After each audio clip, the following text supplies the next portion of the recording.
un professeur de gym sans histoire quitte mystérieusement la ville sans prévenir personne.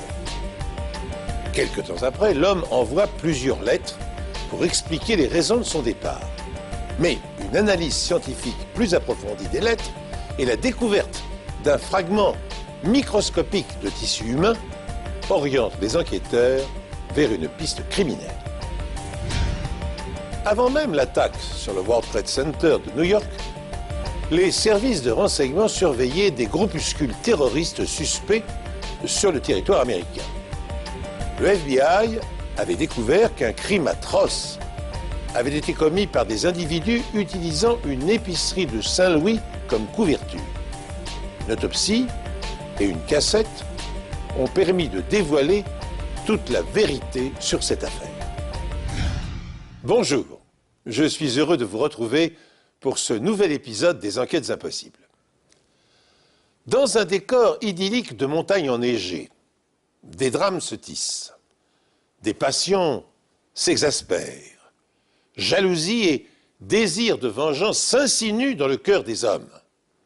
Face à la perfidie, les policiers vont devoir déployer leur talent et faire appel à toutes les ressources que leur offre la science criminalistique pour démêler le vrai du faux. West Yellowstone, ville du Montana, est avant tout un lieu de villégiature. Seul un petit millier d'habitants y résident à l'année. En revanche, en saison, les touristes affluent pour admirer la beauté des sites forestiers et le parc national de Yellowstone. West Yellowstone sert surtout de voie d'accès au parc national de Yellowstone. Plus d'1 million de visiteurs y passent chaque année. Il s'agit donc d'une ville touristique. Ronnie et Brad Brisbane sont propriétaires d'un restaurant en ville. Parallèlement, Brad dispense des cours de gym au lycée local. Brad aimait s'amuser. Il aimait la vie. Il était très farceur. Brad était quelqu'un de très fidèle en amitié, quelqu'un d'honnête et de fiable. Il aurait fait n'importe quoi pour aider ses amis.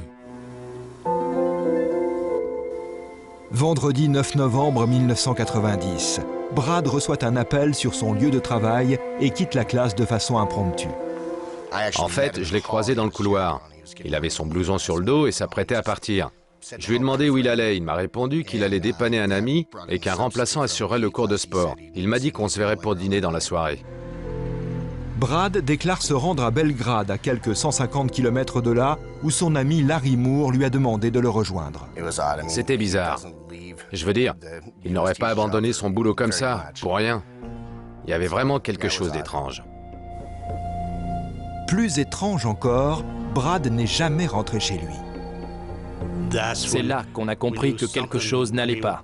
Brad n'était pas rentré, et ce n'était pas dans ses habitudes. Ce comportement ne lui ressemblait pas. Lorsque la police interroge Larry Moore, l'homme reconnaît avoir retrouvé Brad au petit restaurant comme prévu, mais il raconte que son ami était déprimé et ivre. Brad a confié à Larry qu'il en avait marre de la vie, marre de sa femme, marre du restaurant, qu'il allait partir. Il lui a emprunté un peu d'argent et a quitté le restaurant. D'après le témoignage de Moore, Brad est sorti du restaurant. Il est monté à bord d'une voiture rouge immatriculée dans l'État de Washington. Larry Moore dit avoir aperçu une femme au volant, mais il est incapable de l'identifier. Le véhicule de Brad est toujours stationné sur le parking du restaurant et l'on ne relève aucune trace d'acte criminel. Il aimait sa famille. Il n'y avait aucun conflit entre ses proches et lui. Rien ne laissait présager qu'il projetait de quitter les siens. Les gens ne connaissaient pas notre famille, les liens qui nous unissaient. Pour sous-entendre qu'il était peut-être parti, et il fallait vraiment ne pas le connaître. Au moment des faits, les familles Brisbane et Moore sont amies depuis des années. La femme de Larry, Shelly, travaille en tandem avec Brad. Elle entraîne l'équipe féminine de basket du lycée, lui l'équipe de garçons. Les enquêteurs ont vent de rumeurs selon lesquelles Brad et Shelly entretiendraient une liaison. Je ne crois pas. Nous avons interrogé Ronnie. Elle ne pensait pas qu'ils étaient amants. Nous avons ensuite parlé à Shelly, qui a nié toute liaison. La seule autre personne qui aurait pu nous éclairer avait disparu. Comme par hasard, Shelly et Larry Moore se sont séparés 2 jours avant la disparition de Brad. Shelly affirme que cette histoire de liaison avec Brad est le pur produit de l'imagination de Larry. Je crois vraiment qu'il pensait que nous étions amants. En fait, elle soupçonnait Larry de s'en être pris à Brad à cause des violences conjugales qu'il avait exercées à son encontre et des accusations d'adultère qu'il portait contre elle. Lorsqu'elle commence son enquête, la police en est réduite à formuler plusieurs hypothèses. Déprimé, lassé de son existence, Brad Brisbin, restaurateur et professeur de gymnastique, aurait abandonné sa famille et se serait enfui avec une maîtresse. C'est du moins ce que laisse penser le témoignage de son ami Larry Moore, le dernier à l'avoir vu. Mais dans ce cas, pourquoi Brisbin n'a-t-il pas préparé sa fugue, ne serait-ce qu'en retirant un peu d'argent pour faire face à des premières dépenses? Or, aucune somme n'a été soustraite des comptes du couple. La seconde hypothèse suggère que Brad Brisbin entretenait une liaison amoureuse avec Shelly, l'épouse de Moore avec laquelle il travaillait. En dépit des dénégations de cette dernière, les policiers décident de passer la camionnette de Larry Moore au peigne fin. Il m'a autorisé à fouiller le pick-up et il était impeccable. En m'approchant de la caravane, j'ai vu qu'il colmatait des trous à l'aide d'un couteau à mastic. À l'intérieur de la caravane, les enquêteurs relèvent des impacts de balles au niveau du plancher ainsi que dans la carrosserie en dessous. Ils retrouvent également un fragment de balle provenant d'un Magnum 357. Larry déclare à la police avoir un jour tiré sur une souris qui se trouvait dans la caravane lors d'une expédition de chasse. Mais quelque chose attire l'œil des enquêteurs. Un petit fragment de ce qui ressemble à de l'épiderme est accroché à un rideau. C'était à peu près de la taille d'une petite pièce de monnaie. Comment décrire ça? On aurait dit un bout de peau de poulet ou quelque chose comme ça. Ne sachant pas trop ce que nous venions de trouver, nous avons envoyé le rideau tel quel au laboratoire de police scientifique de la ville de Missoula. La méthode d'immunodiffusion ou test Dr. Loney amène à conclure qu'il s'agit de tissu humain. De plus, les striations sont caractéristiques du tissu musculaire. Mais cela ne prouve pas que la personne est morte. On peut parfaitement vivre avec un fragment de tissu musculaire en moins. Mais avant que la police n'ait eu le temps d'interroger Larry Moore à propos de cette découverte médico-légale, arrive un courrier timbré de la ville de Spokane, dans l'État de Washington. La lettre est signée Brad Brisbin. L'homme s'y excuse d'avoir mis les nerfs de chacun à rude épreuve. J'ai décidé de refaire ma vie. Pour y parvenir, je n'avais d'autre choix que de couper les ponts avec le passé. Je crois que c'était le seul moyen de m'en sortir. J'ai la chance d'être épaulé par une femme merveilleuse.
Nous sommes en présence d'une signature complète et cursive. On distingue des tremblements. Le geste paraît mal assuré et lent. Ce n'est pas un geste machinal. Un état de fébrilité, la prise de médicaments ou même le stress peuvent expliquer cela. Mais on observe aussi ces tremblements quand quelqu'un s'assoit et essaie d'imiter l'écriture de quelqu'un d'autre. Les experts comparent la signature mise en doute avec plusieurs documents signés de la main de Brad peu avant sa disparition. L'échantillon d'écriture que l'on m'a donné à examiner était une carte de vœux. Brad Brisbane y avait écrit un petit mot en bas et avait signé Brad. Tout était écrit en lettres capitales, d'un seul jet. Toutes les majuscules étaient reliées entre elles. C'était un mélange de script et de cursive.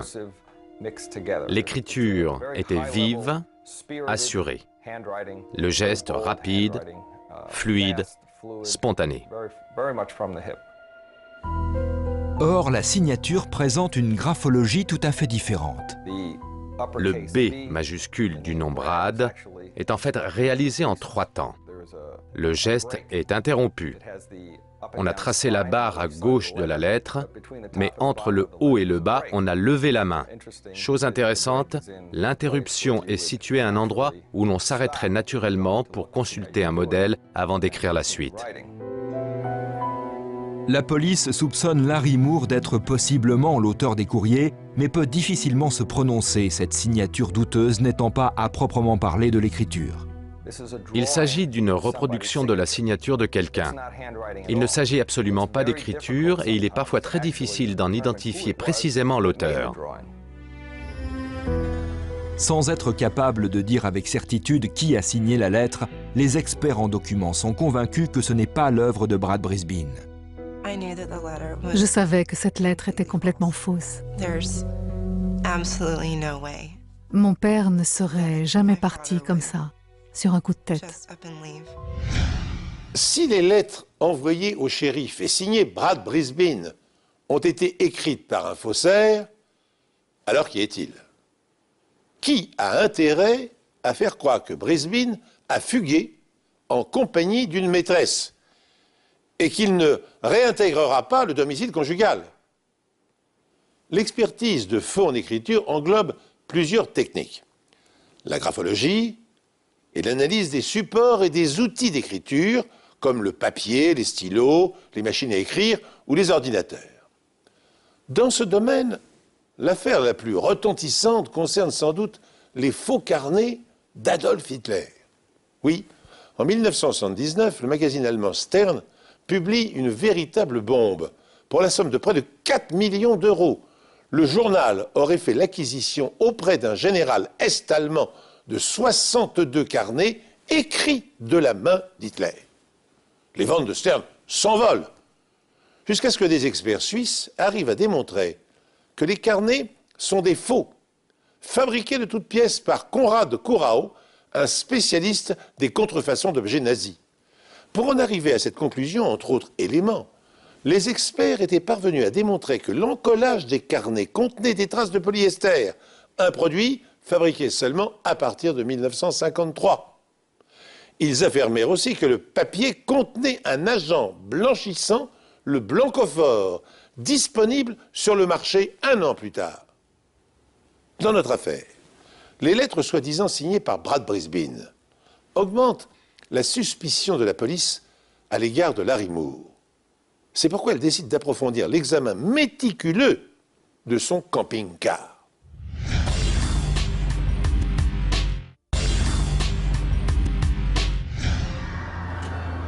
Sur le marchepied de la caravane de Moore, la police relève des traces qui ressemblent à des éclaboussures de sang.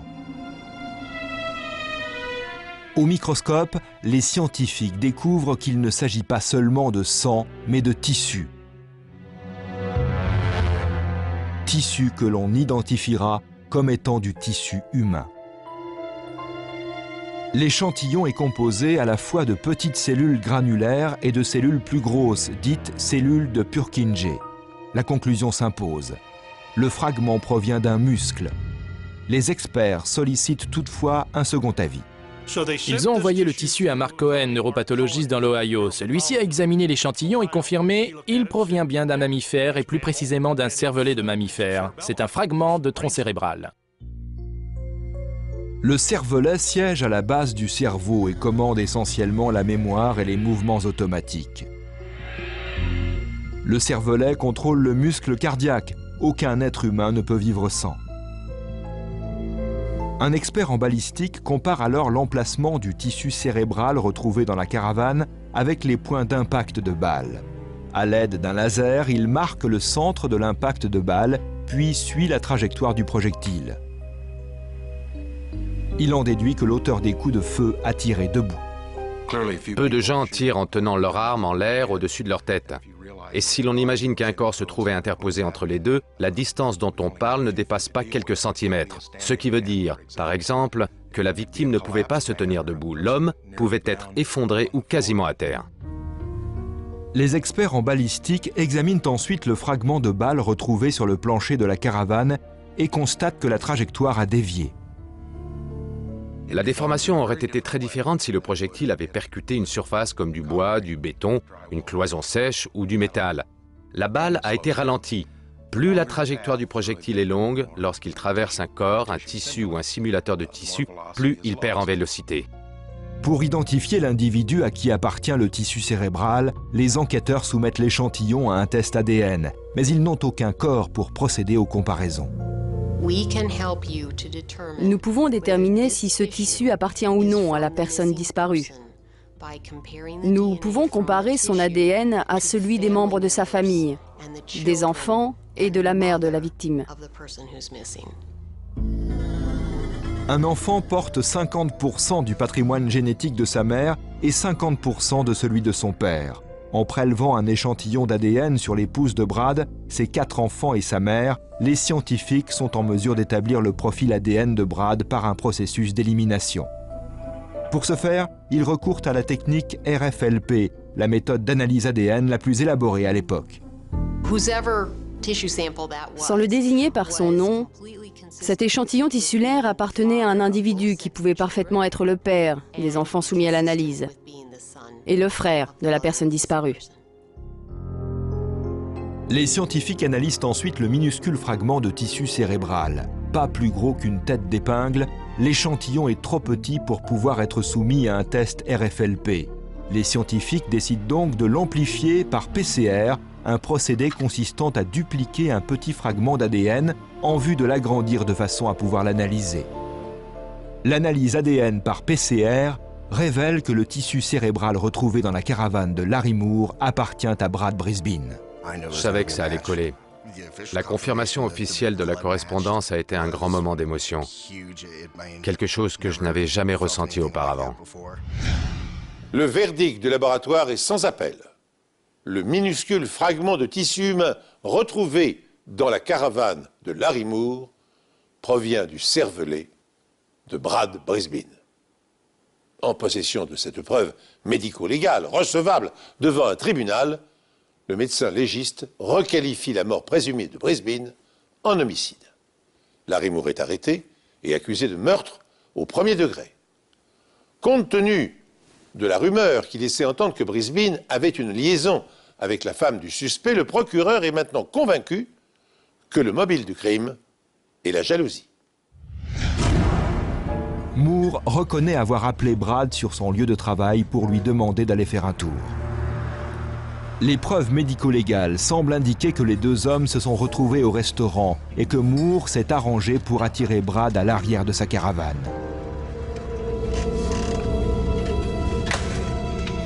Une fois à l'intérieur, Brad s'est retrouvé piégé. Je vais te montrer dans une seconde. Tu peux me passer les pinces posées là-bas, par terre ? Brad est à terre lorsque Moore lui tire plusieurs balles à bout portant.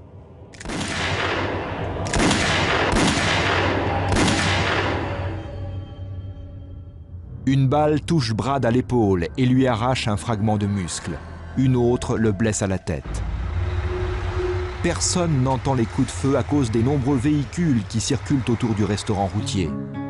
Les autorités n'ont pas la moindre idée de l'endroit où Moore a transporté le corps. Il savait qu'il avait le matériel nécessaire à West Yellowstone. Il dirigeait une entreprise d'extraction, il avait à disposition des fosses, il pouvait donc se débarrasser du corps assez facilement. Les procureurs pensent que Moore a tenté de dissimuler les preuves en nettoyant la caravane à la vapeur et en retirant la moquette. Mais les impacts de balles et les minuscules fragments de muscles et de tissu cérébral convainquent les experts que Brad est mort. Il ne reste plus au procureur qu'à convaincre les jurés. Il est certain que la principale préoccupation d'un procureur est de s'assurer qu'il tient le bon coupable et qu'il y a bien eu meurtre. Quoi de pire que de se rendre compte qu'on a condamné un innocent? Larry Moore nie avoir tué Brad Brisbane et plaide non coupable.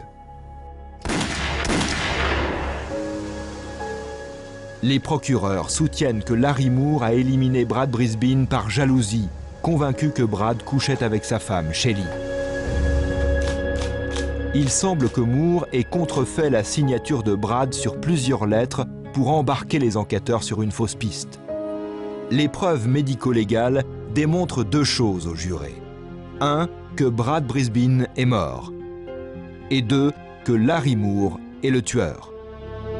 We, the jury, find the defendant guilty of the offense of homicide.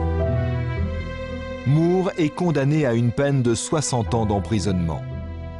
Pour la première fois dans le Montana, une affaire de meurtre est jugée en l'absence de corps. C'est aussi la première fois que l'analyse ADN sert à résoudre un dossier comme celui-ci dans le Montana. Tout juste 2 ans après sa condamnation, Larry Moore fait une nouvelle fois la une des journaux.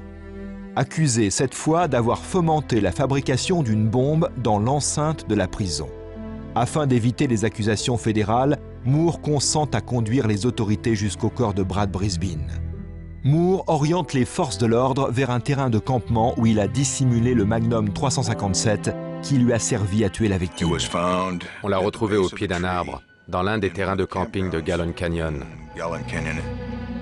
Moore conduit également la police à quelques kilomètres hors de la ville de West Yellowstone jusqu'à une carrière de gravier de laquelle est exhumé le corps de Brad. Il ne nous a rien dit au sujet de l'homicide. Lors de la découverte du corps de Brad, Larry a légèrement blêmi et il est parti s'asseoir dans un véhicule, mais il ne nous a jamais expliqué pourquoi ni comment il avait commis cet acte. Une autopsie du corps de la victime confirme ce que les scientifiques ont affirmé face au jury 2 ans auparavant. La victime a succombé à de multiples blessures par balle au niveau de la tête et de la partie haute du thorax, autrement dit dans la région de la poitrine ou du dos. Même s'il a conduit la police jusqu'au lieu où se trouvait le corps et l'arme du crime, Moore n'a jamais fait d'aveu, jusqu'à aujourd'hui. Dans une lettre adressée en exclusivité au producteur de ce programme, l'homme admet sa culpabilité. Je suis coupable des faits qui me sont reprochés et je suis soulagé que la vérité éclate enfin grâce aux technologies modernes. J'ai compris que dire la vérité était la seule chose à faire. Pour la famille Brisbane, ces paroles ne sont qu'une bien maigre consolation. Je crois que le plus dur a été d'élever les enfants. Ce n'est pas juste d'avoir à grandir sans père. J'aimerais me retrouver face à Larry Moore et lui demander pourquoi il a tué mon père et qu'il me donne une réponse franche et honnête. Je crois qu'il nous doit bien cela. C'est le minimum qu'il puisse faire pour cette famille. Quand on est adolescent, un drame pareil vous brise complètement.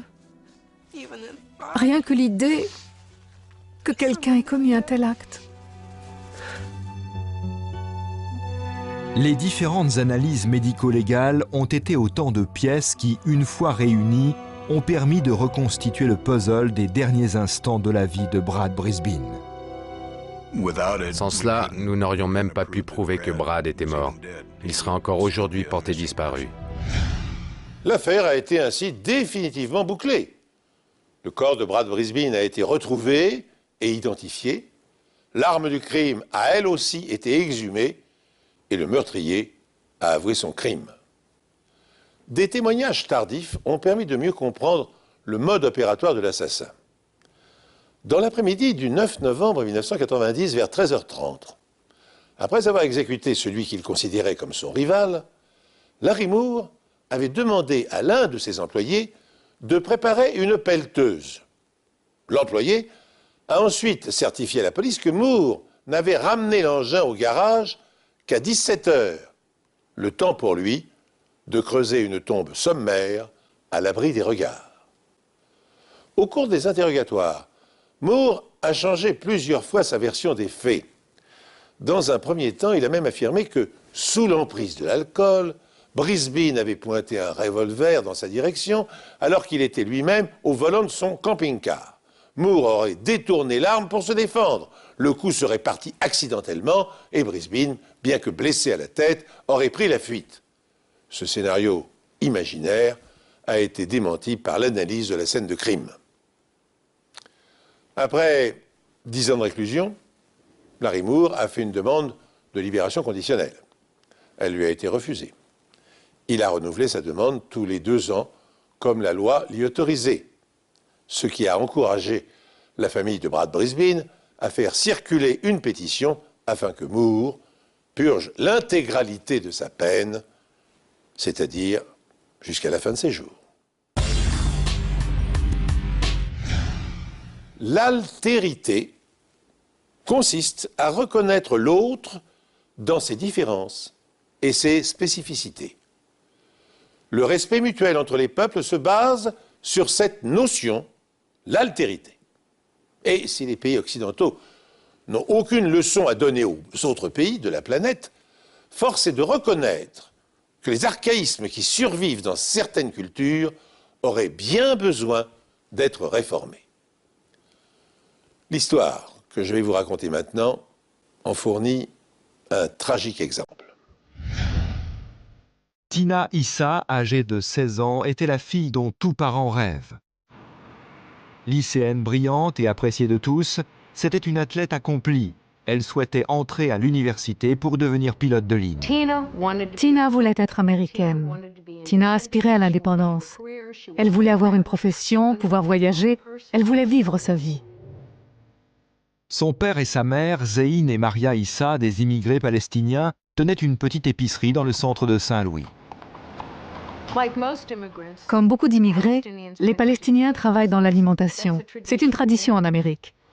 Un commerce dans le secteur de l'alimentation fait partie de ce qu'il y a de plus simple à tenir. Le 6 novembre 1989, Tina travaille le soir dans un fast-food. D'après les Issa, Tina est rentrée à la maison vers minuit et une dispute a éclaté. Elle a déclaré ne plus vouloir vivre chez ses parents et a exigé d'eux 5 000 $ pour subvenir à ses besoins. Face à leur refus, Tina aurait tiré un couteau de son sac à dos et les aurait menacés. Dans la bagarre, Zeyn déclare avoir retourné le couteau contre sa fille pour se défendre. Le père affirmait « c'était de la légitime défense ». Et sa femme aussi « oui, c'était de la légitime défense, j'étais là, j'ai tout vu ». Ainsi, les 2 seuls témoins du crime livraient une seule et même version. Leur fille les aurait attaqués et le père l'aurait tué pour se défendre.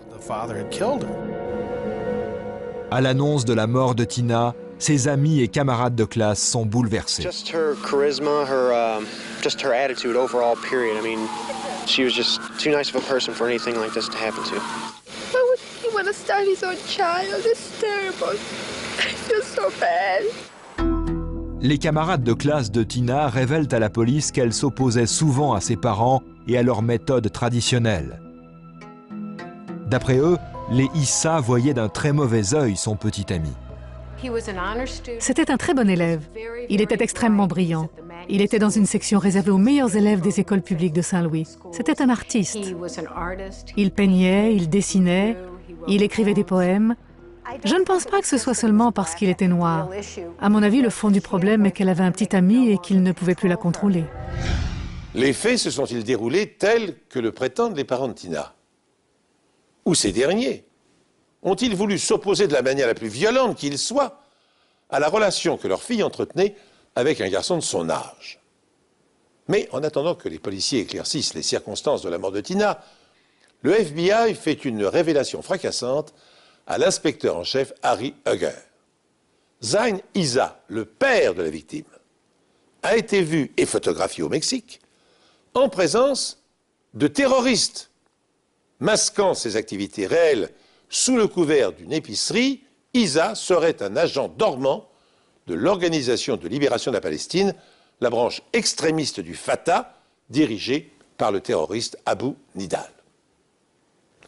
Cette révélation donne soudain une nouvelle dimension à ce qui apparaissait au début de l'enquête comme un tragique accident.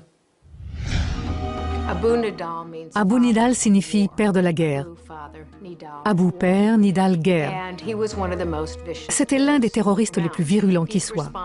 Il est responsable d'attentats déclenchés simultanément à Vienne et à Rome. En l'espace de 2 ans, Zain Issa a fait 14 déplacements à l'étranger. À Caracas, Athènes, Londres, Israël, Zurich et Madrid. Le FBI, entre autres, surveillait des familles du Moyen-Orient susceptibles d'entretenir des liens avec des groupuscules terroristes. Les Issa assuraient ce qui avait tout l'air d'être une cache pour l'un des groupes terroristes du Moyen-Orient. La famille Issa est donc bien connue des services secrets américains. Comme un agent secret m'a dit, ces gens-là ont une organisation digne de la mafia, mais nettement moins sympathique. Les enquêteurs se demandent alors si la mort de Tina s'est bien produite comme son père et sa mère veulent bien le laisser entendre. Les parents de Tina n'en démordent pas. Son père a tué Tina en état de légitime défense parce qu'elle les avait attaqués avec un couteau. Le père de Tina était couvert de sang. Il présentait des coupures aux mains qu'il s'était faites, disait-il, en se défendant contre sa fille qui l'attaquait. En assemblant les différents éléments dont je disposais pour cette affaire, cela m'a paru extrêmement suspect. Les médecins légistes ont longtemps considéré l'autopsie comme le témoin silencieux, une façon pour la victime de livrer sa version des faits, des éléments que les suspects bien souvent occultent. Pour l'autopsie de Tina, le médecin légiste, le docteur Philip Birch, a eu recours à une technique médico-légale particulière permettant d'analyser le type de plaie. Pour cette affaire, je n'ai pas considéré une seule blessure, mais toutes les blessures comme formant un tout. Tina a reçu 6 coups de couteau profonds au plexus solaire, dans un périmètre rapproché. Pour le docteur Birch, la mort a pu être provoquée par l'une ou l'autre de ces blessures. Les plaies les plus graves étaient toutes concentrées dans la région inférieure centrale du thorax et dans le ventre. D'après ce que l'on m'a dit, elle aurait été impliquée dans une bagarre sauvage avec un couteau. Or, cela semble étonnant que toutes les blessures mortelles soient concentrées dans une région bien spécifique du corps. En effet, les victimes poignardées se débattent souvent pendant une agression. Il ne me semble pas qu'elle ait pu bouger librement ses membres pendant la bagarre. Soit elle est restée clouée sur place de son plein gré, pour une raison inconnue, soit elle était incapable de se débattre, soit quelqu'un l'en empêchait. La théorie du Dr Birch semblait confirmée par les ambulanciers qui ont retrouvé Tina par terre, les bras au-dessus de la tête, comme si on l'avait maintenue. Zain n'a pas pu l'immobiliser, il était plutôt petit. Sa fille était certainement aussi forte, voire plus forte que lui. Il n'a pas pu lui infliger ce type de blessure tout en l'empêchant de se débattre. La seule autre personne présente était Maria, la mère de Tina. Maria prétend qu'elle était dans le canapé quand la bagarre a éclaté, mais les preuves médico-légales laissent penser autre chose. On a retrouvé des poils et du sang de la jeune fille à l'intérieur d'un polo blanc porté par Maria au moment des faits. Et cela confirmait notre théorie. Maria devait l'immobiliser pendant que Zain la poignardait. Il ne s'agissait plus là de légitime défense, c'était comme dicté par la colère ou la rage, ou tout autre motif que de la légitime défense. Les enquêteurs s'intéressent alors aux blessures que présentent les mains de Zain. Blessures qu'il affirme s'être faites en se défendant. Son histoire ne collait pas. Nous avons remarqué une légère coupure comme si elle avait été faite avec une feuille de papier. À mon avis, en la poignardant, comme ses mains étaient couvertes de sang et glissantes, sa main a dérapé sur la lame du couteau et il s'est coupé, juste là, à l'extérieur de la paume. juste sous l'auriculaire. Cela expliquerait pourquoi on a découvert du sang de Zéine sur le manche du couteau retrouvé près de sa fille. Analysées par un médecin légiste, les blessures infligées par un couteau ou un objet tranchant révèlent l'angle d'entrée de la lame, si le tueur était droitier ou gaucher, et le degré de force nécessaire pour porter le coup. Par ailleurs, si une personne agressée présente des coupures aux mains, le légiste pourra en déduire qu'elle avait tenté de se défendre.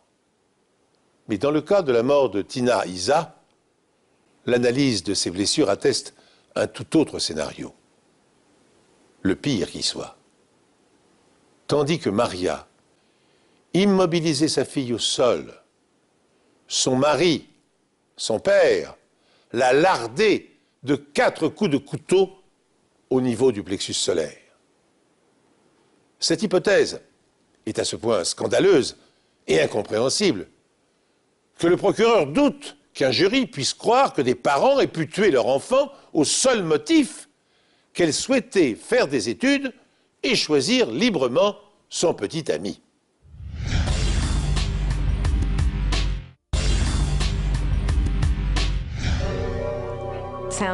Cela semble tellement aberrant et surprenant, parce que c'était une élève modèle, mais il s'agit là d'une emprise absolue sur elle. Les preuves médico-légales indiquent clairement que Tina Issa, 16 ans, n'a pas été tuée dans un cas de légitime défense, comme le prétendent ses parents. Le docteur Victor Levin est spécialiste du Moyen-Orient. Pour lui, la mort de Tina a un air de déjà-vu. Zayn Issa vient d'une petite ville de Palestine et porte avec lui tout cet héritage. Chaque jour, on peut compter par dizaines, et même par centaines, les femmes qui sont tuées pour avoir commis un crime où l'honneur de la famille est en jeu. Si le flirt est une attitude courante aux États-Unis, il est mal vu dans certaines parties du Moyen-Orient où les mariages arrangés sont de rigueur. Quand un homme et sa famille ont des filles, la pureté de ces femmes, de ces filles, garantit alors un mariage. Vous voyez ? Et remettre la fille intacte, préserver sa virginité, permet d'assurer une dot plus élevée. Une fille qui a été violée ne peut prétendre à aucune dot. Elle risque même de ne pas trouver de mari. La mort de Tina s'inscrit dans une tradition ancestrale, le crime d'honneur. Elle a terni l'honneur de la famille. On lave le sang par le sang, dirait Zayn. Dans les sociétés où les crimes d'honneur sont monnaie courante, ils sont généralement perpétrés par un homme de la famille, vraisemblablement pour se venger d'une atteinte portée à l'honneur d'une femme de la famille. Elle avait un petit ami noir, et c'était une raison suffisante pour déchaîner la colère de sa famille et de son père. À ses yeux, cet outrage avait causé une telle honte pour sa famille que la seule façon de se venger était de la tuer. Les procureurs sont persuadés qu'elle a été assassinée de sang-froid par ses propres parents, mais ils savent qu'une condamnation va être difficile. Ce sera la version de légitime défense des Issa contre l'opinion du médecin légiste. Mais bientôt, contre toute attente, les enquêteurs ont du nouveau. Le FBI reconnaît avoir mis sur écoute le domicile des Issa en raison des liens que Zayn aurait avec des terroristes notoires. Les Issa ont été mis sur écoute en vertu du FISA, le Foreign Intelligence Surveillance Act. Le FISA autorise le FBI à enregistrer vos communications sur des bandes magnétiques 24 heures sur 24, 7 jours sur 7. Issa ne revêtait pas une importance suffisante pour une mise sur écoute 24 heures sur 24. Le FBI ignore donc ce que contiennent les enregistrements. Ceux-ci devront de plus être traduits car les Issa parlent arabe. Par chance, le FBI a utilisé le système d'écoute le plus performant qui soit. Ces micros sont très sensibles, excellents. Correctement placés, ils peuvent enregistrer un chuchotement à 15 mètres. La pose d'un système d'écoute est cruciale. Après s'être introduits dans l'appartement des Issa, les agents disposaient de peu de temps pour placer le micro. Il leur fallait non seulement un endroit pour dissimuler le système, mais aussi une alimentation électrique. Un système à pile est de loin le plus simple à installer, mais pour une surveillance sur le long terme, la pile doit être remplacée régulièrement. On s'introduit une fois, on a de la chance. La deuxième fois, on a encore plus de chance. La troisième, on est sûr de se faire prendre. Le FBI est parvenu à brancher le système à une prise électrique dans l'appartement des Issa. Les procureurs apprennent que l'altercation entre Tina et ses parents a été clairement enregistrée. Mais fournir ces cassettes pour un procès public inquiète le FBI qui craint que la surveillance électronique d'autres supposés terroristes soit compromise. Finalement, le ministre américain de la Justice, à l'époque Richard Sandberg, accepte de remettre ces cassettes. Je n'avais jamais rien entendu et je n'entendrai probablement jamais rien de plus atroce, de plus horrible. Inutile de le faire traduire. On n'a pas à monter le volume. En fait, à plusieurs reprises, on aurait bien envie de le baisser. Les procureurs disposent là d'une pièce presque unique dans l'histoire de la justice américaine. Un enregistrement audio des événements avant, pendant et après la mort de Tina Issa. Plusieurs semaines avant le meurtre, les services secrets du FBI ont enregistré une conversation téléphonique entre Zéine et un proche. Il s'agissait de faire passer le meurtre de Tina pour un accident. Comme tu as dit, elle m'a menacée et je l'ai tuée. Elle m'a menacé et je glisserai le couteau dans sa main quand elle sera morte. Pour l'histoire, fais-moi confiance. 5 heures avant la mort de Tina, Zéine a appelé la fille qu'il a eue d'une précédente union. On peut lutter contre le monde entier, mais qui veut combattre un ennemi sous son propre toit? Quand j'apprendrai la nouvelle, je passerai ma plus belle robe et sortirai. Mes soucis s'envoleront à jamais. Au Moyen-Orient, la honte est ressentie collectivement par une famille. C'est la découverte de l'acte. Vous avez mal agi, la communauté l'apprend et vous faites honte à toute la famille. Les crimes d'honneur sont des crimes perpétrés en réaction à un comportement perçu comme ayant apporté un déshonneur à une famille. Ils sont le plus souvent commis par les membres masculins d'une famille à l'encontre de ses membres féminins. Bien que cette pratique abominable soit en cours d'éradication dans la plupart des pays, elle s'évite encore au Pakistan, en Égypte, en Jordanie ou en Turquie. Selon la Commission des droits de l'homme du Pakistan, 636 femmes ont été victimes de crimes d'honneur ou dits d'honneur en 2007. Et pas moins de 288 femmes ont péri sous les coups de leur père, de leur mari ou de leur frère en Turquie entre 2001 et 2008. Dans notre affaire, aussi incroyable que cela puisse paraître, les cassettes du FBI révèlent que Tina a bien été assassinée de sang-froid par ses parents au prétexte qu'elle travaillait dans un fast-food et qu'elle avait un petit ami noir. Voilà maintenant expliqué le déroulement du meurtre tel que les enregistrements ont permis de le reconstituer. Quand Tina est rentrée chez elle, sa mère la salue.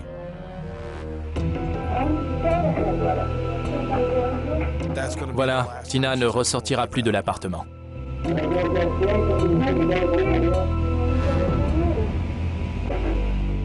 Zéine et Maria demandent à Tina de s'expliquer sur son petit ami.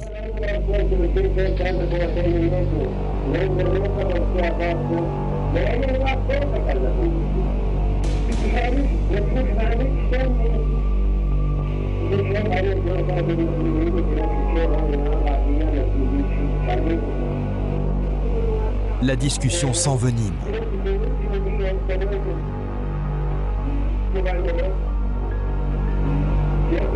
Les preuves indiquent ensuite que Zéine est allé dans la cuisine et s'est emparé d'un couteau. Puis il y a eu ces mots « Meurs ma fille, meurs » pendant qu'elle agonisait. Maria immobilisait Tina pendant que Zane la poignardait jusqu'à ce que mort s'ensuive. Et la mère a eu alors ces paroles révélatrices. Quelle aide? Non, tais-toi! À aucun moment sur la cassette, Tina n'exige 5000 $. Il n'est jamais mentionné non plus que Tina a un couteau. La cassette révèle également que les Issa ont attendu près de 30 minutes avant d'appeler la police après le meurtre. Zane et Maria Issa sont tous deux condamnés pour meurtre au premier degré. Sir, what did your brother say to you? You know, with all the respect, I do respect the news media, but I think you're overdoing it. Pour les autorités, les Issa devaient craindre que Tina fasse des révélations si elle se fâchait définitivement avec le reste de la famille. This indictment alleges that there were other reasons because of her knowledge of their terrorist activity. And her plans to talk about those activities. They're concerned that she might talk about it. Helen Harris a écrit un livre sur cette affaire, intitulé « Guarding the Secrets ». L'accusation a proposé un marché à Zane. S'il plaidait coupable de meurtre au premier degré, elle ferait preuve d'indulgence envers Maria. Mais il a refusé. Il n'a même pas cherché à sauver son épouse. Après avoir pris connaissance des cassettes et du rapport du médecin légiste, le jury a reconnu Zane et Maria Issa coupables. Ils ont été tous deux condamnés à mort. Zane est mort en prison de mort naturelle en 1998, avant de pouvoir être exécuté. La peine capitale pour Maria a par la suite été annulée pour vice de forme, mais elle passera le restant de ses jours en prison sans possibilité de libération sur parole. Quant à Tina Issa, ceux qui la connaissaient doivent faire leur deuil. Tina était un leader né. Si elle avait vécu, elle aurait beaucoup apporté à cette communauté et à la communauté arabe. Si aucun soupçon n'avait pesé sur Zane Issa et ses liens avec le terrorisme, la théorie du procureur concernant la mort de Tina Issa en serait restée là.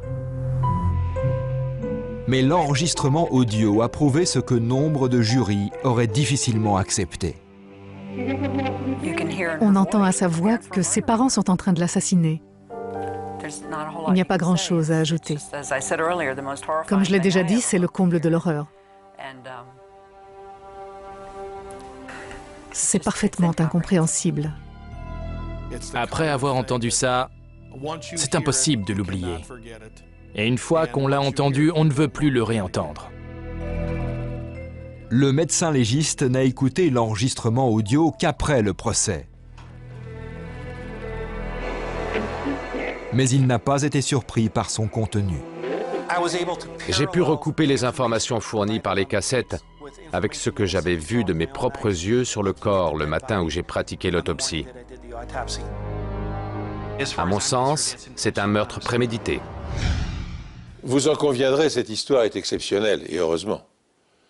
Car sans doute pour la première fois dans l'histoire de la criminalité, des agents du FBI auraient pu suivre en temps réel le déroulement d'un meurtre, et dans ces conditions, une question se pose. Pour quelles raisons ne sont-ils pas intervenus pour interrompre le déroulement du meurtre quand il en était encore temps? La réponse est simple et tragique. Le crime s'étant déroulé vers minuit, le magnétophone tournait automatiquement sans qu'un technicien ne soit présent dans la salle d'écoute. Toutefois, si Zane Issa n'avait pas été un agent rampant d'une organisation terroriste, et si son appartement n'avait pas été mis sur écoute, les preuves de sa culpabilité n'auraient peut-être jamais pu être mises en évidence.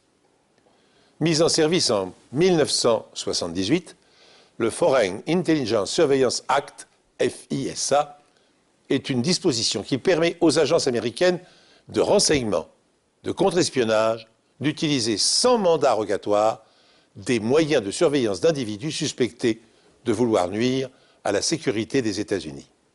Le Patriot Act, voté par le Congrès au lendemain des attentats contre le World Trade Center, renforce encore ses prérogatives.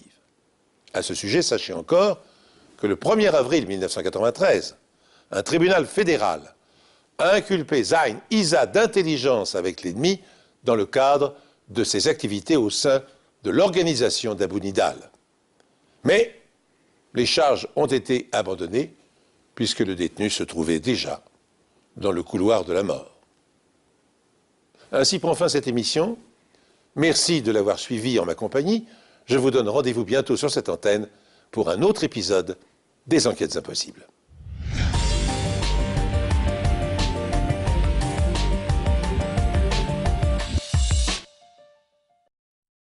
Mercedes-Benz. Cette voiture, elle a toujours été là. À 6 ans, vous la faisiez rouler dans les 4 coins de votre chambre. À 15 ans, vous la pilotiez sur les circuits de vos jeux vidéo préférés.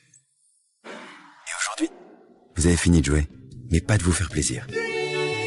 Jusqu'au 30 septembre, pendant les Star Days, prenez le volant de la Mercedes de vos rêves et profitez de nos offres sur de nombreux modèles. Rendez-vous chez votre distributeur Mercedes-Benz. Star Days journée étoilée, détails sur mercedes-benz.fr. Pour les trajets courts, privilégiez la marche ou le vélo. Europe 1. Ondelat raconte. Christophe Ondelat. En 2016, dans le Gard, un policier qui s'appelle Jean-Régis Julien abat son ex-compagne Karine Ramière de 3 balles dans la tête tirées à bout portant. Et il le fait sous les yeux de leur fils de 2 ans. Il n'aurait pas supporté que Karine le quitte. Alors ouvrons ensemble la cote B du dossier d'instruction de Jean-Régis Julien. Europe 1. Christophe Ondelat.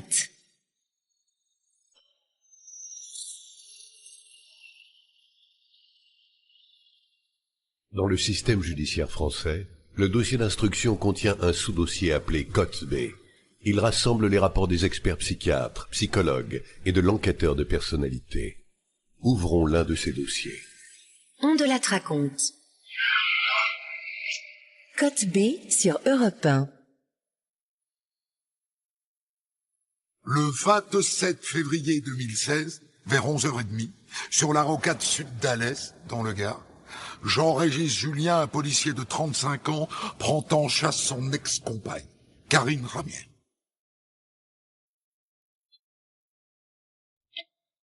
Comme s'il était en intervention, il lui coupe la route, il bondit hors de sa voiture, il s'approche de la voiture de son ex, il empoigne son arme de service à 2 mains, et il vise la tête.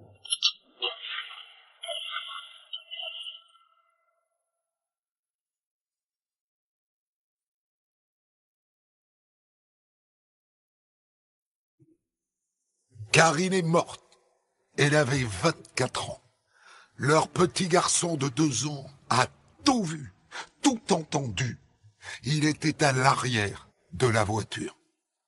Jean-Régis Julien le prend dans les bras et il va se constituer prisonnier au commissariat d'Alès où il travaille.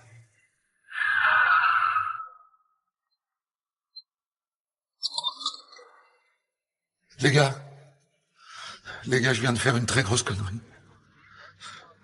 C'est moi l'auteur des coups de feu sur la rocade d'Alès. J'ai tué Karine. Tenez, voilà mon heure. Occupez-vous de mon petit. Et je veux un avocat.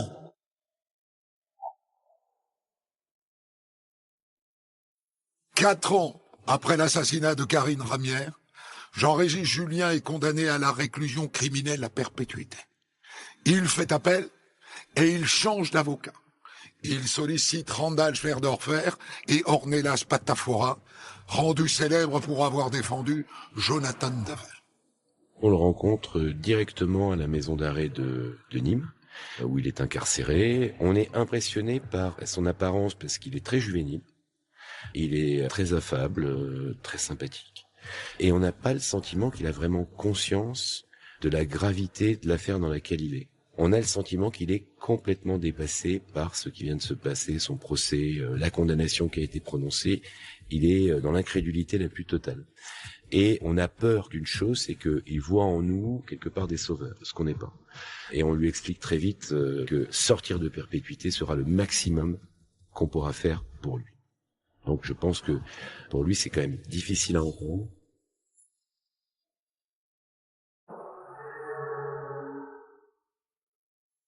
Code B59.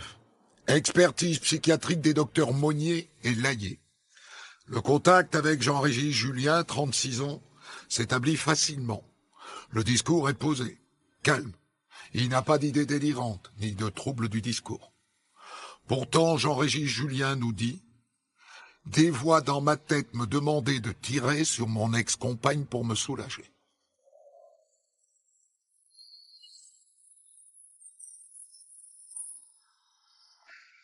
Malgré ces symptômes délirants, Jean-Régis Julien n'est pas atteint d'une maladie mentale. Les voix qu'il entend ne correspondent pas à des phénomènes psychotiques. Néanmoins, il apparaît par moments avoir une perception biaisée de la réalité. Jean-Régis Julien, il a une perception qui est biaisée de la réalité. Il pense même au début qu'il va rester dans la police. Il veut faire intervenir son syndicat de police en disant « Mais ce que j'ai fait est grave, en tant qu'homme, mais en tant que policier, je suis un bon policier et j'espère retrouver mon activité professionnelle en sortant de prison. » C'est-à-dire qu'il est très décalé de la réalité.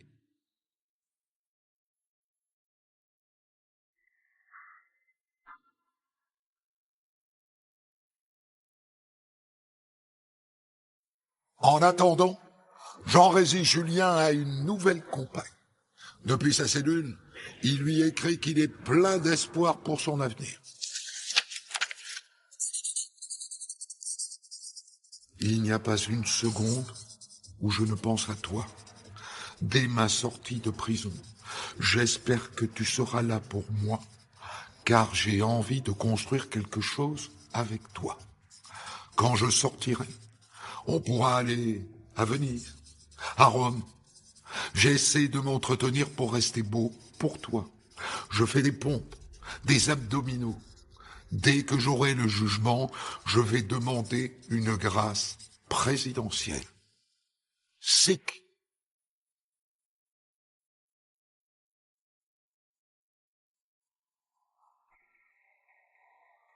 C'est assez désarmant, pardonnez-moi l'expression, de lire certains de ces courriers où, pour lui, il se projette encore dans l'avenir en tant que policier, alors que pour nous, dès qu'on a lu le dossier, on sait que sa vie est terminée, en tout cas sa vie professionnelle est terminée, et que sa vie personnelle va être à l'écart de la société pendant de très très nombreuses années. Il est poursuivi pour assassinat. On lui reproche d'avoir pris son arme de service alors qu'il ne devait pas la prendre, qu'il n'avait pas l'autorisation de la prendre parce qu'il n'avait pas rempli le formulaire spécifique pour la prendre lorsqu'il était en civil et qu'il n'était pas en activité. Et on sait que très peu de temps avant les faits, un jour avant, il retourne au commissariat de police, prendre son arme de service dans son casier.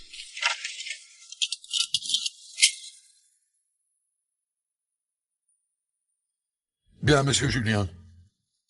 Maître Spatafora et moi avons besoin de vous interroger sur les faits et les conditions dans lesquelles vous avez tiré.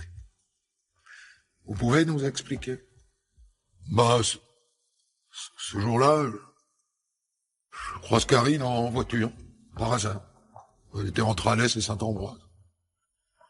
Alors je fais demi-tour et je la suis sur 15 kilomètres. Je voulais la stopper. J'ai passé un trottoir pour la contourner. Et là, un pneu a éclaté. Je crève. La voiture de Karine, je la vois repartir, quoi. Et c'est là que j'ai pété un plomb. Maître, c'est un démon. C'est un démon, il a pénétré mon âme.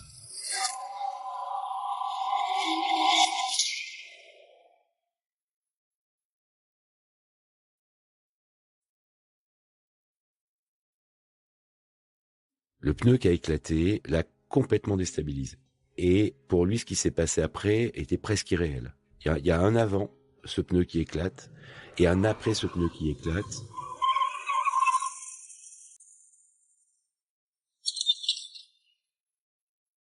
Il prend l'option, assez étonnante, d'accélérer très violemment, de se décaler de la file de voiture, de remonter toute la file de voiture jusqu'à la voiture de sa compagne près d'un rond-point, de se mettre en travers de la route comme dans une interpellation de police.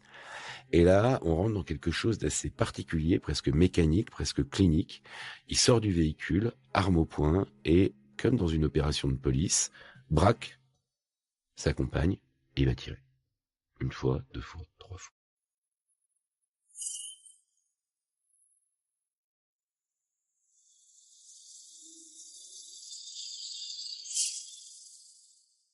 Et quand il a tiré, il comprend. Et là, il regarde, et là, il voit son enfant. Et il comprend que son enfant est là. Son premier réflexe, c'est de dire, faut tout de suite que j'enlève mon enfant de là, tout de suite que j'aille le mettre en sécurité. Alors que c'est lui qui vient de le mettre en danger avec ce qui s'est passé. Il a un prisme par rapport à la réalité qui est complètement déformé. Il ouvre la portière, il prend son enfant, il rentre dans sa voiture avec le pneu crevé, et il fonce directement en direction du commissariat de police d'Alès. Et tout le monde est complètement sidéré par la scène qui vient d'arriver en pleine rue, en pleine journée, devant tout le monde à Alès.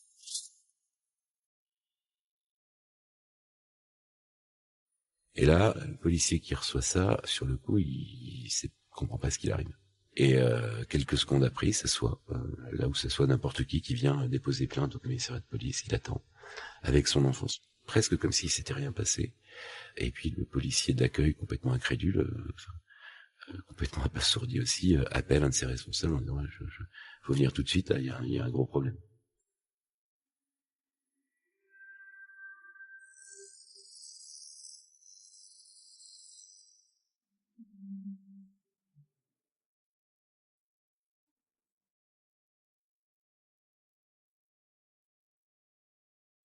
Au moment où il assassine son ex-compagne, Jean-Régis Julien est policier au commissariat d'Alès.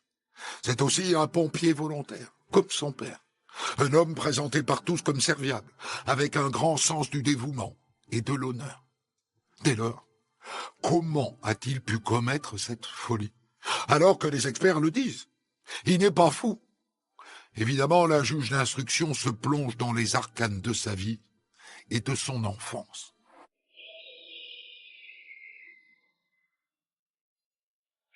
Quand j'arrive, il est déjà dans le parloir et il m'attend tranquillement. Karine Poulain, enquêtrice de personnalité. On sent qu'il a envie de cette rencontre.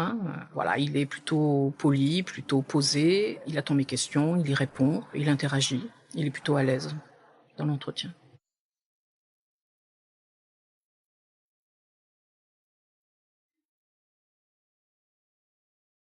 Il est sincère dans ses réponses. On sent qu'il élabore. Il m'évoque une enfance difficile en raison de l'existence d'un demi-frère qui a 3 ans de plus que lui, Frédéric. Le père de Jean-Régis ne supporte pas cet enfant, en est extrêmement jaloux et va faire obstacle à la relation mère-fils parce que sa mère, n'ayant pas le droit de câliner Frédéric, parce que le père de Jean-Régis est jaloux, eh bien, elle va s'interdire d'avoir le moindre geste d'affection envers Jean-Régis.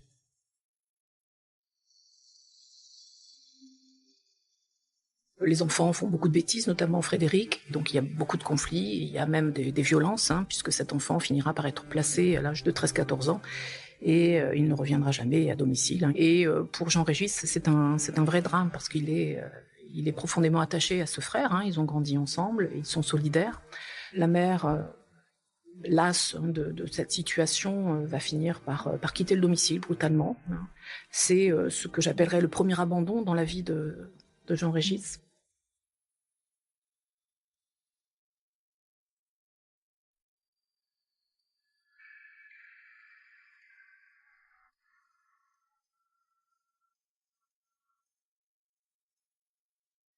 Code P12, enquête de personnalité de Karine Poulain. La mère de Jean-Régis Julien sombre progressivement dans la dépression. Les médecins lui diagnostiquent alors un trouble bipolaire. Elle séjourne régulièrement en hôpital psychiatrique, parfois pendant plusieurs mois. Jean-Régis Julien décrit un père ni affectueux ni démonstratif. Il dit qu'il était autoritaire et qu'il criait beaucoup, il avait recours aux punitions.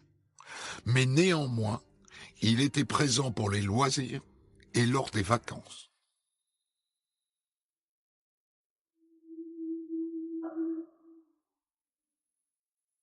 Première relation qu'il mentionne, il a 18 ans, il fait la connaissance d'Alexandra. Il était très amoureux de cette jeune femme avec laquelle il est resté environ 4 ans. Quelque temps plus tard, il fait la connaissance de Marie. Il a à ce moment-là 22 ans. Marie, elle a 3 ans de moins que lui, elle a 19 ans. Ils sont restés 2 ans ensemble, il n'y a pas de vie commune. Il était là encore très amoureux de Marie. Marie qui, au bout de 2 ans, met un terme à leur relation. Il le vit très très mal et il m'explique qu'il a mis 1 an à s'en remettre. C'est à ce moment-là, c'est l'occasion pour lui de m'expliquer que être quitté, c'est très difficile, voire insupportable. Marie, elle m'explique qu'à l'époque, Jean-Régis Julien était quelqu'un d'immature, plutôt égocentré, plutôt instable, plutôt indécis, qu'il était extrêmement cachotier. Il restait des périodes assez longues sans être joignable. Mais finalement, elle découvre qu'il est infidèle. Code P13, enquête de personnalité de Karine Poulain. Alors qu'il naviguait en Zodiac, Marie annonce à Jean-Régis Julien qu'elle le quitte. À cet instant, Jean-Régis Julien devient fou. Il attrape Marie à la gorge. Se voyant mourir, la jeune femme appelle à l'aide. Un pêcheur vient la secourir et l'emmène au commissariat où elle dépose plainte.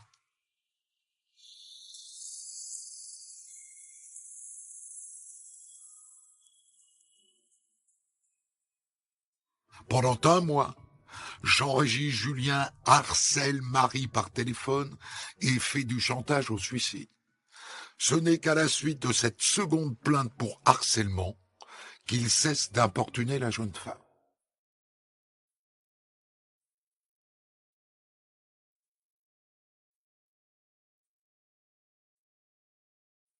À l'âge de 30 ans, il rencontre Karine, donc la victime. Très rapidement, la jeune femme lui exprime l'envie d'avoir un enfant. Lui, il n'est pas du tout dans cette dynamique-là. Leur relation est naissante. La jeune femme a entrepris des études de monitrice éducatrice et qu'elle ne les a pas terminées et que, voilà, pour lui, c'est pas le moment. Jean-Régis Julien, il doit avoir une 30aine d'années. Elle est beaucoup plus jeune, elle a tout juste la 20aine. Elle n'a pas d'expérience en la matière. Elle est très amoureuse. Maître Randall Schwerdorfer, avocat de Jean-Régis Julien. Ils se mettent très rapidement ensemble, en couple, et très rapidement, Karine va tomber enceinte. À partir du moment où elle va tomber enceinte, il y a des difficultés parce que lui ne veut pas d'enfant à ce moment-là, c'est pas dans ses projets. Elle veut garder l'enfant.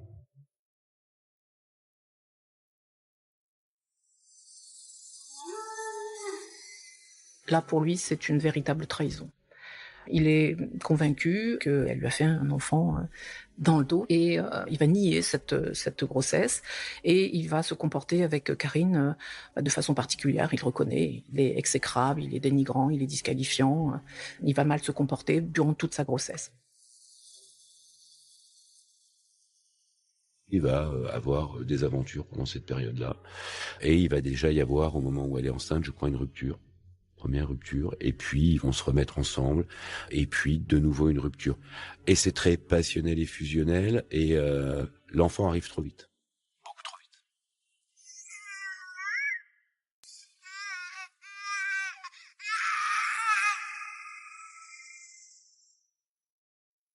L'enfant vient au monde, et là c'est un point de bascule. Une de ses amies me dira que jusqu'à ce que l'enfant vienne au monde, il n'était pas amoureux de Karine. Mais l'enfant, en fait, va venir lui apporter ce dont il ne pensait pas avoir envie, c'est-à-dire une famille, un ancrage. Et là, à partir de là, eh bien, il va commencer à s'attacher à Karine. Donc il a été odieux toute la grossesse, l'enfant vient au monde, et là, il semble que Karine joue aussi, elle, sa partition. Karine, elle ne se laisse pas faire, elle a beaucoup de caractère, c'est une jeune femme dynamique qui travaille, indépendante, qui sait ce qu'elle veut, et elle n'accepte pas tout. Et quand elle n'accepte pas tout, y compris ses débordements, ses infidélités, elle peut être extrêmement dure avec lui, et lui considère que c'est elle qui lui fait du mal. Mais il n'arrive pas à conceptualiser que son comportement est une cause de souffrance pour cette jeune femme, et que sa façon d'exprimer sa souffrance est aussi une certaine agressivité verbale. et pour lui, elle est méchante. Alors, elle lui reproche de ne pas se lever la nuit alors même qu'elle allait. Elle lui reproche d'être toujours fatiguée, de dormir beaucoup. Lui explique que pour pouvoir subvenir aux besoins de sa famille, il a 2 emplois, celui de policier et celui de pompier volontaire. Bref, la relation se délite et lorsque leur fils a 15 mois, eh bien, il explique que Karine le met à la porte.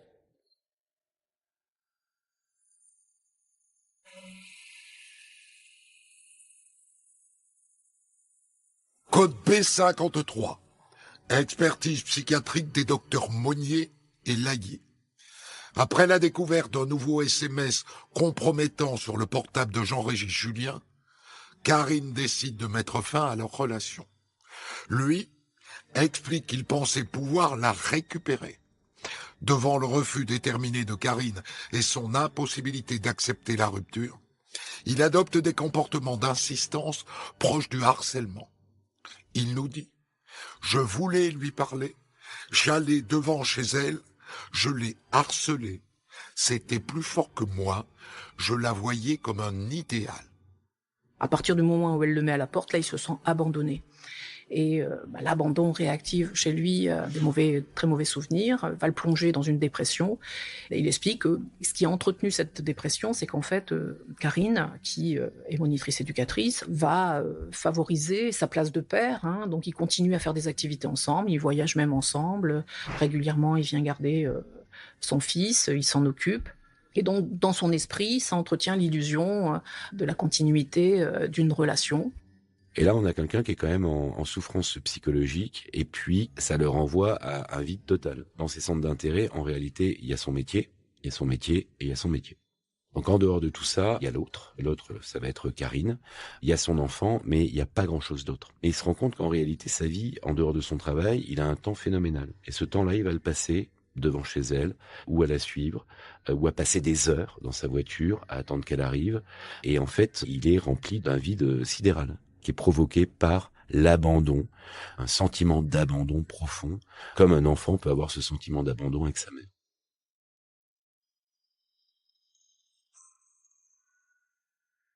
Retrouvez Christophe Andelat pour la suite de Code B dans un deuxième podcast déjà disponible sur votre plateforme.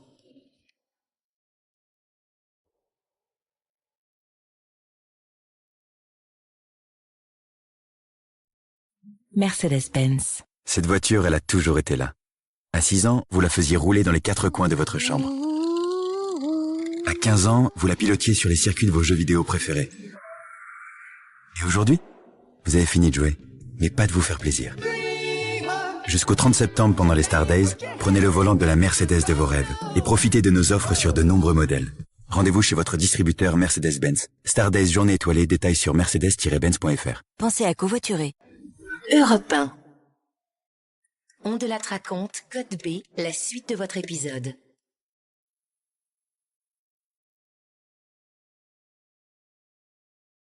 Jean-Régis Julien raconte à l'enquêtrice de personnalité qu'il passait des journées à espionner la mère de son fils. Et quand il a découvert que Karine avait un nouvel homme dans sa vie, il a pété les plombs. Qu'est-ce qu'il va avoir comme réaction ?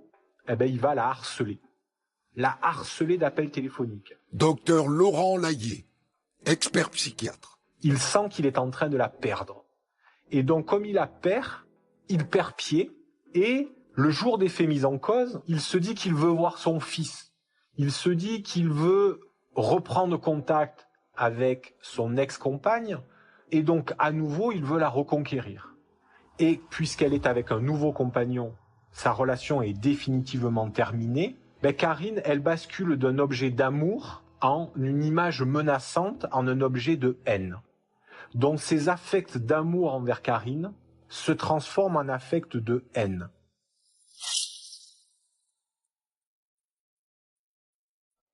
Et comme dans sa personnalité, il est dans l'incapacité de gérer cette frustration, comme il est dans l'incapacité de penser cette perte, alors qu'il croise sa compagne avec son véhicule et qu'il est confronté à cette réalité, il y a un niveau de tension qui apparaît et donc ces affects agressifs qui sont transformés en haine, ils se matérialisent à ce moment-là et donc il est incapable de mentaliser, de se représenter psychiquement ce qu'il se passe, il va l'agir.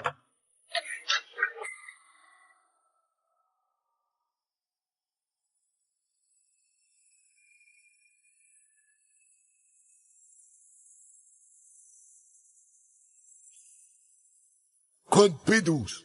Expertise psychiatrique des docteurs Monnier et Laillé. La confrontation de Jean-Régis Julien à la réalité l'a conduit au passage à l'acte. Mais d'autres facteurs liés à sa personnalité sont la cause de ce passage à l'acte. On relève notamment chez Jean-Régis Julien une immaturité psycho-affective, une dépendance affective, des traits passifs agressifs, mais également un égocentrisme qui ne lui permet pas de mentaliser la perte de l'être aimé. Quelqu'un qui vit une rupture, il peut dire j'ai mal. Pourquoi ? Parce que j'aimais cette personne et le fait qu'elle me dise que c'est terminé, il y a un deuil à faire. Et ce deuil à faire, il peut se faire par la pensée. Mais M. Julien n'est pas équipé pour ça. Pourquoi ? Parce que chez lui, les traits abandonniques sont au premier plan et l'immaturité psycho-affective l'est aussi, ce qui fait que dans ces situations-là, il est plus capable de penser. La pensée s'arrête. Et comme la pensée s'arrête, ça laisse la place à l'agir et à l'action.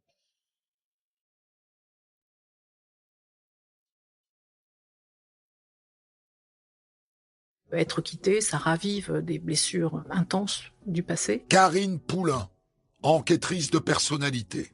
Et c'est pas possible pour lui d'être quitté, malgré le fait qu'il renvoie une certaine assurance, de séducteur, d'homme à femme, quelqu'un qui doute beaucoup de lui. Et donc c'est quelqu'un qui se nourrit de la séduction, c'est-à-dire de ce que vont lui renvoyer les autres. Donc quand il est quitté, tout ça s'effondre. Code B19. Enquête de personnalité de Karine Poulain.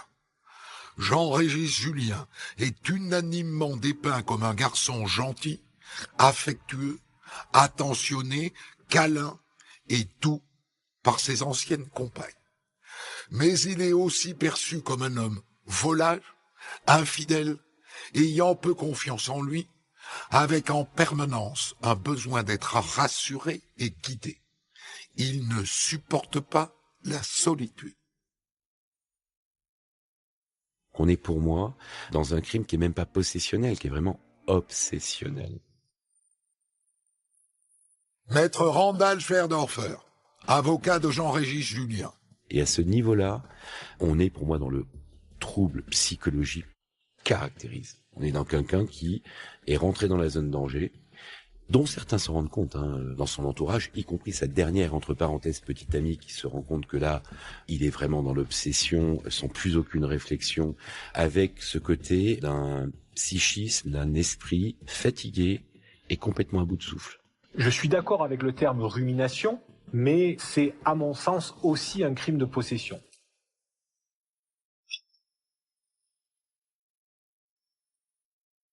Parce que M. Julien, lorsque Karine lui dit « c'est terminé et j'ai quelqu'un d'autre », il perd son objet d'amour.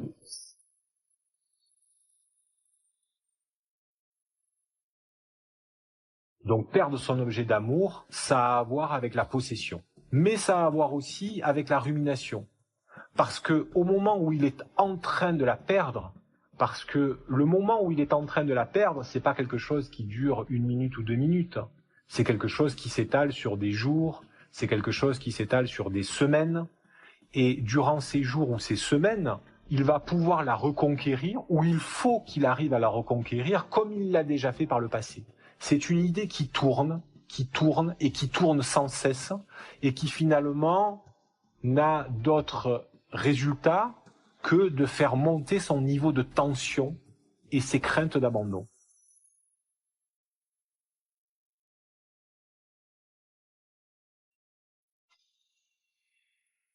Vraiment, madame, il n'y a pas un seul jour où je regrette pas ce que j'ai fait. Du fond de mon cœur, je suis dévasté. Dévasté par la mort de Karine. Je me demande pourquoi j'ai fait ça, quoi. Je n'arrive pas à comprendre. J'en pouvais plus de cette situation. j'étais plus moi-même. Je l'aimais éperdument. Je sais que je pourrais rien réparer. Rien. Franchement, mon sort que je m'en fous.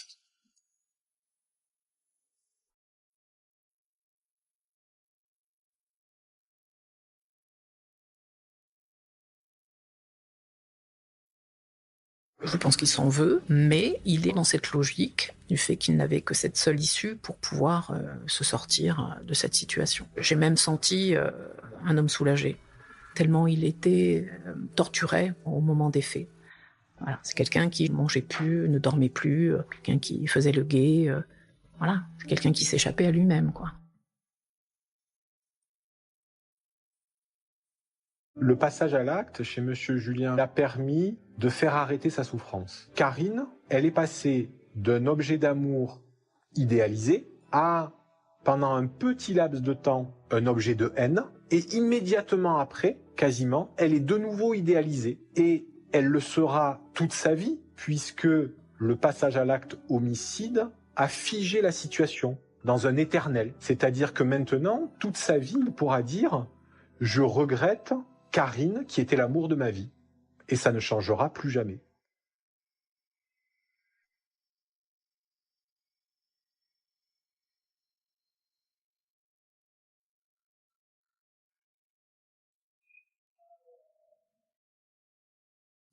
6 ans après avoir exécuté son ex-compagne, Jean-Régis Julien est jugé en appel devant la cour d'assises d'Avignon.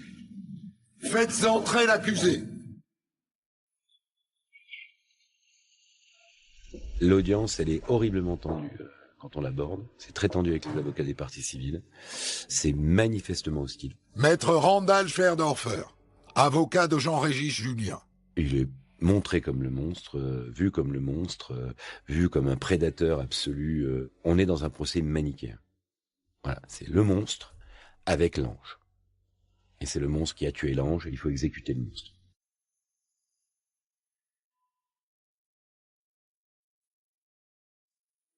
Et en parallèle de ce procès, eh bien, on a le procès d'Ouib. Et plane l'ombre du procès d'Ouib pendant tout notre procès devant la cour d'assises d'Avignon. Est-ce qu'on en parle?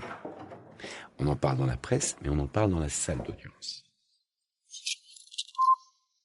C'était le 3 mars 2019. Cette maman de 2 enfants âgés de 34 ans était tuée par balle par son ex-compagnon, malgré 6 plaintes et 5 mains courantes déposées 3 jours avant sa mort. Elle avait même demandé à la gendarmerie de le désarmer. L'affaire avait eu un tel retentissement qu'elle avait débouché sur le Grenelle des violences conjugales. Mais en fait, personne n'a jamais été réellement inquiet d'un passage à l'acte de Jean-Régis Julien. Personne. C'est une fois que les faits se sont passés que certains ont dit « je m'en doutais ». Ah bah oui, ça devait arriver. C'est facile de reconstruire l'histoire au travers du prisme de l'affaire criminelle.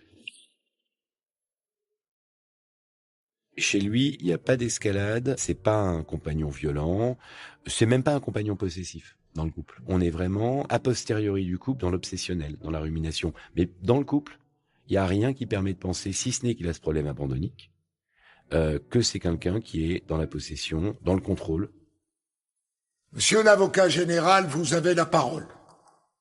Je regrette sincèrement, au nom de l'institution, que tout n'ait pas pu être fait avant.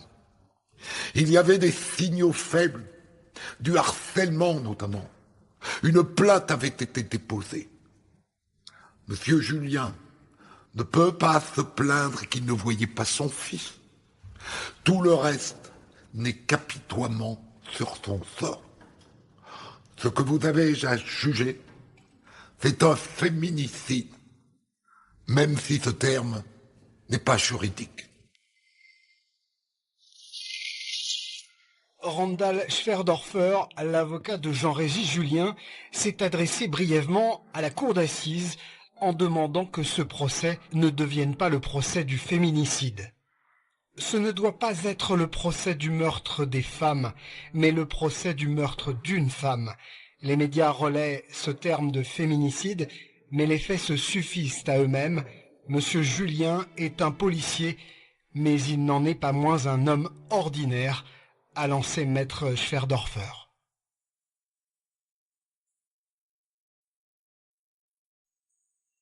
Ah, c'est clairement un féminicide. C'est pas de l'ordre, c'est clairement un féminicide. Docteur Laurent Layet, expert psychiatre. Alors certes, il n'y a pas toutes les étapes de l'escalade. On a sauté certaines marches. Mais on passe d'un amour idéalisé à un peu de dénigrement, à du harcèlement téléphonique, et ensuite à un geste homicide.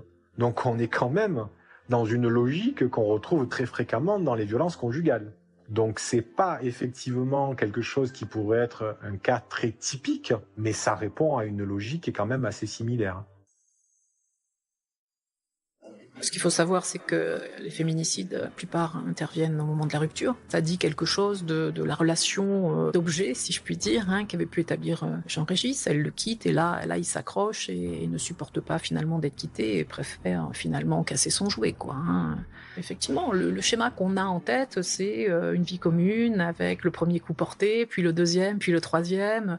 Non, ça peut aussi se passer comme ça, c'est-à-dire pas de coup, mais finalement une certaine emprise, une violence psychologique, du harcèlement. Le harcèlement est souvent une porte d'entrée.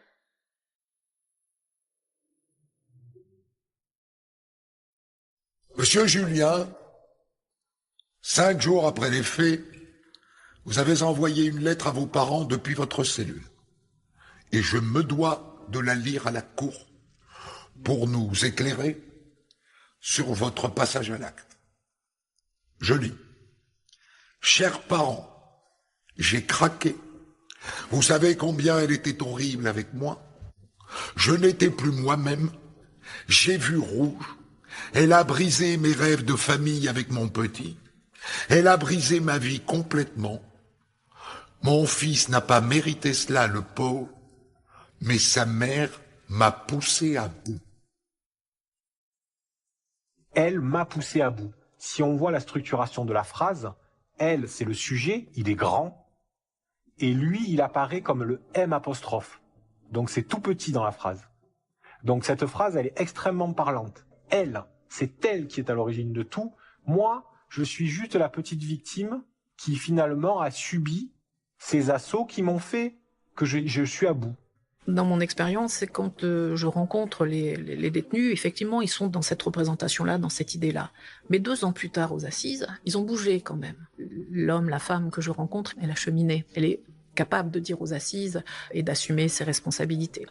Mais non, il n'a pas vraiment changé. Alors voilà, je pense que Jean-Régis s'est enfermé dans son scénario.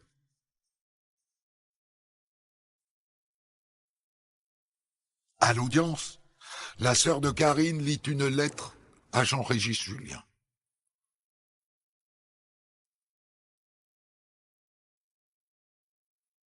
Tu veux qu'on dise à votre fils que tu es parti travailler loin? C'est ça que tu veux? Crois-moi, il sait que tu y es en prison et que tu y restes. Il nous a dit, papa a tiré la vitre, c'est cassé. Maman avait des trous dans la tête. Il m'a fait mal en me sortant de la voiture. Je pleurais et je ne voulais pas aller avec lui. On ne lui a jamais dit comment elle était morte. Donc je pense pas qu'il puisse l'inventer.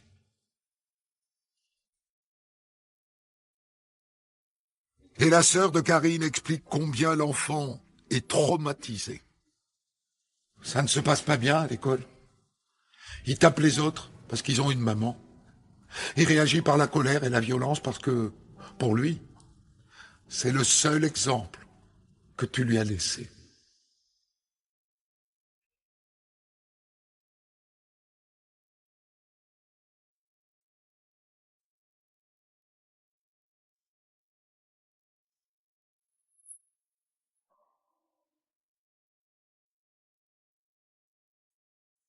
Au-delà du meurtre, il y a en plus l'enfant, la présence de l'enfant. Et ça a un impact considérable sur la cour d'assises.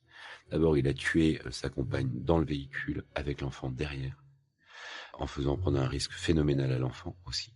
Mais ce qui est très difficile dans une cour d'assises, c'est que pour les jurés de la cour d'assises, cet enfant a vécu, même s'il est très petit, un souvenir qui va s'estomper, mais qui va rester complètement traumatique jusqu'à la fin de ses jours. Et ça, aux assises, c'est très difficile. Il y a un jour où il faudra qu'on explique à Mathis que c'est son père qui a tué sa mère. Et ce sera à Mathis de décider et de choisir si oui ou non il veut voir un jour son père. Ce ne sera pas à lui de décider s'il veut continuer à être son père ou voir son fils. Et ça, là aussi, ça a été difficile pour lui de comprendre que si un jour il revoyait Mathis, c'est parce que uniquement Mathis accepterait de le revoir. En appel, Jean-Régis Julien est moins lourdement condamné. Il échappe à la perpétuité. Il écope de 30 ans de prison, dont 20 ans de sûreté.